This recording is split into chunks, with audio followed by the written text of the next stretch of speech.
Hello guys, അപ്പോൾ നമ്മുടെ ഇന്നത്തെ വീഡിയോ നമ്മൾ കാന്തല്ലൂർക്ക് ട്രിപ്പ് പോവാണ് കേട്ടോ. ഡാർക്ക് വാലി റിസോർട്ടിലാണ് നമ്മൾ സ്റ്റേ ചെയ്യുന്നത്. ഇതൊരു പിരമിഡ് ഷേപ്പിലാണ് ഉള്ളത്. ഇതിൻ്റെ ആംബിയൻസ് ഒക്കെ എനിക്ക് ഒരുപാട് ഇഷ്ടപ്പെട്ടിട്ടുണ്ടായിരുന്നു. ഇവിടെ DJ ഉണ്ടായിരുന്നു കേട്ടോ. അത് കഴിഞ്ഞിട്ട് നമ്മൾ ശർക്കര ഫാക്ടറിയിലോട്ടാണ് പോയത്. നമ്മൾ പോയപ്പോഴത്തേക്കും ശർക്കരയൊക്കെ ഉണ്ടാക്കി കഴിഞ്ഞിട്ടുണ്ടായിരുന്നു. അതിൻ്റെ വിഷമം മാറ്റാൻ വേണ്ടിയിട്ട് കരിമ്പിൻ ജ്യൂസ് കുടിച്ചു. അതിലത്തെ വ്യൂ ആണ് കേട്ടോ ഇത്. രാത്രി നമ്മൾ റിസോർട്ടിൻ്റെ വ്യൂ ആണ് കേട്ടോ ഇത്.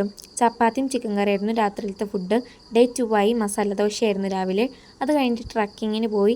അത് കഴിഞ്ഞിട്ട് നമ്മളൊരു മലയിൽ പോയി. അത് കഴിഞ്ഞിട്ടാണ് തേന്മലയിലോട്ട് പോയത് കേട്ടോ. ഇതാണ് തേന്മല. കുറേ നടക്കാനുണ്ടായിരുന്നു. ഞാൻ ഫുൾ നടന്നിട്ടുണ്ടായിരുന്നു. അതൊക്കെ കഴിഞ്ഞ് ക്ഷീണിച്ച് വന്നതിന് ശേഷം അവിടെ താഴെ ഒരു കട ഉണ്ടായിരുന്നു. ആ കടയിൽ നല്ല തണുത്ത സോഡ നാരങ്ങ വെള്ളം കുടിച്ചു. നല്ല ആശ്വാസം ഉണ്ടായിരുന്നു.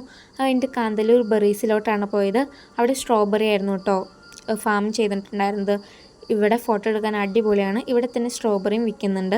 അടുത്ത വ്യൂ പോയിൻറ്റിലാണ് കേട്ടോ പോയത്. വ്യൂ പോയിൻറ്റും അടിപൊളിയാണ്, ഒരു രക്ഷയില്ല പറയാൻ. നിങ്ങൾ കാണുന്നുണ്ടാവും. അത് രാത്രി നമ്മൾ മന്തി കഴിക്കാം. നിങ്ങൾക്ക് ഡാർക്ക് വാലി റിസോർട്ടിലോട്ട് പോകണമെങ്കിൽ ഈ നമ്പറിലോട്ട് വിളിച്ചാൽ മതി. അപ്പോൾ എല്ലാവരും ലൈക്ക് ചെയ്ത് സപ്പോർട്ട് ചെയ്യുക. Okay, by.